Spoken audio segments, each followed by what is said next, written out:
வெளிநாடுகளில் இருந்து வருமானம் அல்லது ஓய்வூதியம் பெறுபவர்களுக்கு பிரான்ஸ் குடியுரிமை மறுக்கப்படுவது குறித்து விவாதிக்க செனட்டர்கள் உள்துறை அமைச்சரை சந்தித்துள்ளனர். கடந்த ஆண்டு உள்துறை அமைச்சகம் வெளியிட்ட ஒரு சுற்றறிக்கைக்கு பிறகு வெளிநாட்டினருக்கு குடியுரிமை வழங்குவதில் கடும் கட்டுப்பாடுகள் விதிக்கப்பட்டுள்ளன. குறிப்பாக பிரான்சில் வசித்தாலும் வருமானம் வெளிநாட்டிலிருந்து வந்தால் அவர்களின் முக்கிய நலன்கள் பிரான்சில் இல்லை என கூறி விண்ணப்பங்கள் நிராகரிக்கப்படுகின்றன. இதனால் பல ஆண்டுகளாக பிரான்சில் வசிக்கும் முதியவர்கள் மற்றும் ஓய்வூதியதாரர்கள் கடுமையாக பாதிக்கப்பட்டுள்ளனர்.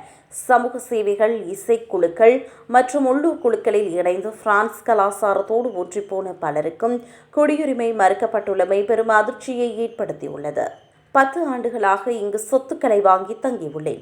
அமெரிக்காவில் எனக்கு இப்போது எதுவுமே இல்லை. ஆனாலும் எனது வருமானம் அங்கிருந்து வருவதால் நிராகரிக்கப்பட்டது அநீதியானது என பாதிக்கப்பட்ட ஒருவர் வருத்தம் வெளியிட்டார். குடியுரிமை என்பது ஒரு உரிமை அல்ல, அது அரசின் சலுகை என்பதால் மேன்முறையீடு செய்வது கடினமாக உள்ளது. முன்பு ஓய்வூதியதாரர்களுக்கு இதில் சில சலுகைகள் அளிக்கப்பட்டன. ஆனால் புதிய விதிகள் அந்த சலுகையை ரத்து செய்துள்ளன.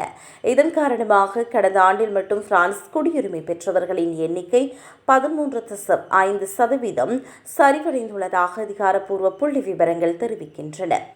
இந்த நிலையில் விதிகளை இவ்வளவு கடுமையாக பின்பற்றுவதை தளர்த்த வேண்டும் என்று அமைச்சரிடம் செனட்டர்கள் வலியுறுத்த உள்ளனர்.